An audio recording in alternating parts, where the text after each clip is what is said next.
Hola, mi nombre es Joy y antes de comenzar explicaré qué es una crisis. Las crisis son un periodo problemático en la vida de una persona, ya sea por uno o varios eventos difíciles de afrontar. Podríamos dividir las crisis en dos grandes grupos, las crisis circunstanciales y las crisis vitales. Las crisis circunstanciales son aquellas a las que nos enfrentamos de manera inesperada, en cualquier momento de nuestra vida. Por ejemplo, algún accidente o la pérdida de un ser querido. Mientras que las crisis vitales son aquellas que atravesamos cada persona a lo largo de nuestras etapas de desarrollo, y aunque éstas se podría decir que son previsibles, no dejan de tener un fuerte impacto en nuestra persona. Cuando nos enfrentamos a una crisis hay un colapso de nuestras capacidades de solución de problemas y de enfrentamiento, pues sentimos que somos incapaces de tratar con las circunstancias abrumadoras a las que nos enfrentamos en ese momento. Por lo tanto, la meta principal de los primeros auxilios psicológicos o PAP es el de restablecer el enfrentamiento inmediato. A la vez, como subtemas, los primeros auxilios psicológicos buscan proporcionar apoyo, reducir la mortalidad y proporcionar un enlace con fuentes de asistencia. Entonces, ¿cómo llevo a cabo los primeros auxilios psicológicos? Se tiene que saber que existen 5 componentes que constituyen a los primeros auxilios psicológicos. Estos son contacto psicológico, dimensiones del problema, posibles soluciones, acción concreta y seguimiento. A continuación te explicaremos más detalles de cada uno de ellos. Realizar el contacto psicológico. Este primer paso o componente se caracteriza por la empatía con los sentimientos de la persona que se encuentra en crisis.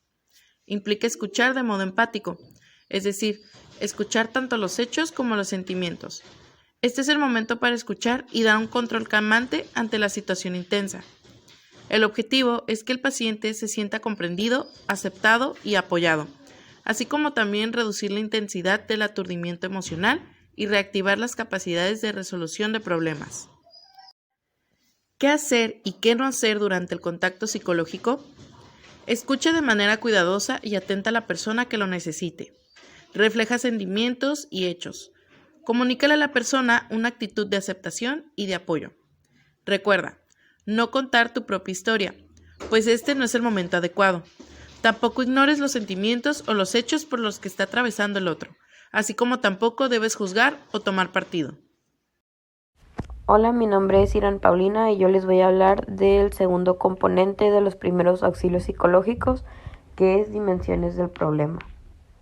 El objetivo principal es trabajar hacia un orden jerárquico de las necesidades de la persona. Esto consiste en 2 categorías: conflictos que necesitan manejarse de manera inmediata y conflictos que pueden manejarse para después. El segundo componente implica la evaluación de las dimensiones del problema y está enfocado en 3 áreas: el pasado inmediato, presente y futuro inmediato. El pasado inmediato remite los acontecimientos que condujeron al estado de crisis, en especial el incidente específico que desató la crisis.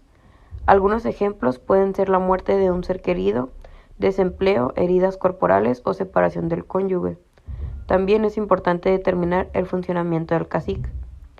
La indagación acerca de la situación presente implica preguntas como quién, dónde, cuándo, cómo, etc. Es importante escuchar las características más relevantes del funcionamiento del cacique para la crisis de parte de la persona.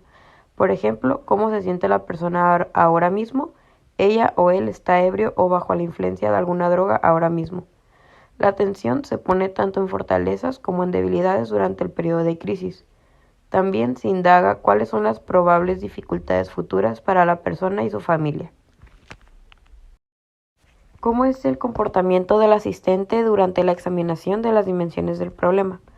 Primero, en el pasado inmediato, indaga acerca del incidente que precipitó la crisis y hace funcionamiento del cacique. En el presente, sigue haciendo funcionamiento del cacique y busca los recursos personales y sociales. En el futuro inmediato, toma decisiones inminentes. Ahora, ¿qué hacer y qué no hacer durante los primeros auxilios psicológicos en las dimensiones del problema? ¿Qué hacer? Plantear preguntas abiertas, pedir a la persona que sea concreta y evaluar la mortalidad. ¿Qué no hacer? Depender de preguntas de sí y no, permitir abstracciones continuas y soslayar las señales de peligro. Hola, mi nombre es América Alejandra Solorio Romero y voy a hablar sobre el análisis de posibles soluciones. Análisis de las posibles soluciones. Este es el tercer componente de los primeros auxilios psicológicos, el cual implica la identificación de un rango de soluciones alternativas, tanto para las necesidades inmediatas como para las que se pueden dejar para después, las cuales son identificadas de manera previa. El objetivo de este componente es la identificación de una o más soluciones para contrastarlas tanto con las necesidades inmediatas como con las posteriores. Algunos pasos factibles deben identificarse para llevar a cabo las necesidades más presionantes. ¿Qué hacer y qué no hacer en las posibles soluciones? Se deben hacer preguntas acerca de cómo ha tratado problemas previos y después de analizar las sugerencias del cliente, el consejero se asocia con una lluvia de ideas para generar otras soluciones al problema. Otras dos cuestiones importantes del proceso son las siguientes: la importancia de adiestrar a algunos pacientes para considerar la idea de que existen posibles soluciones y la importancia de analizar los obstáculos para la ejecución de un plan en particular. Y algo que no se debe de hacer es que los consejeros no pueden dejar asuntos al azar o inconclusos. Asistir en la ejecución de acción concreta. Esta parte implica ayudar a la persona a ejecutar alguna acción en concreto para manejar la crisis de la mejor manera, es decir, dar el mejor próximo paso, recordando siempre que queremos que el paciente haga tanto como él o ella se sienta capaz de hacer. El objetivo de este paso es llevar a cabo soluciones inmediatas que ayuden a satisfacer las necesidades inmediatas. Aquí nuestro comportamiento dependerá de dos cosas: el nivel de letalidad de la situación y las facultades de la persona para actuar en beneficio propio. Esto quiere decir que si la mortalidad es baja y además la persona en crisis es capaz de actuar en su propio beneficio, nuestra actitud deberá ser facilitadora. Esto es, hablamos del problema, tú actúa. Pero si el grado de letalidad es alto o la persona no es capaz de actuar en beneficio propio, entonces nuestra actitud deberá ser directiva. Esto quiere decir que tanto los recursos del paciente, ya sean familia, amigos, etc., como nosotros como asistentes, podemos actuar en beneficio de la persona en crisis. ¿Qué hacer y qué no hacer durante la fase de acción concreta? Es importante que establezcamos metas específicas que se puedan realizar a corto plazo, siempre dando un paso a la vez. También hay que hacer confrontaciones y ser directivos cuando sea necesario. Recuerda, no intentes resolverlo todo ahora. Tampoco es conveniente realizar decisiones que comprometan por un largo tiempo. Y por último, no seas tímido, no te retraigas de tomar decisiones cuando parezca necesario. Yo soy Yaxira y les voy a hablar del quinto componente de los primeros auxilios psicológicos, que es el seguimiento.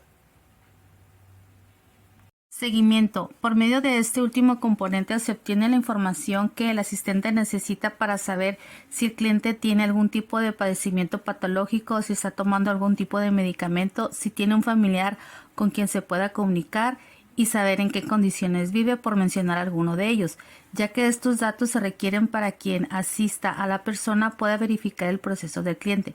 Además, se tiene que revisar que no se haya quedado ningún detalle en el aire cuando se le están haciendo preguntas al cliente y no dejarle la evaluación a alguien más. También se le tiene que dar un seguimiento al cliente, ya sea visitándolo a su casa o por medio de una llamada telefónica, y de esta manera saber si se han llegado a cumplir las metas de los primeros auxilios psicológicos. Solo que antes de realizar este seguimiento se tendrá que hacer un convenio para recontactar al cliente y evaluar los pasos de acción. Así que por medio de este seguimiento se facilitará realizar otros pasos para la resolución de la crisis y saber si las necesidades inmediatas fueron soluciones suplidas.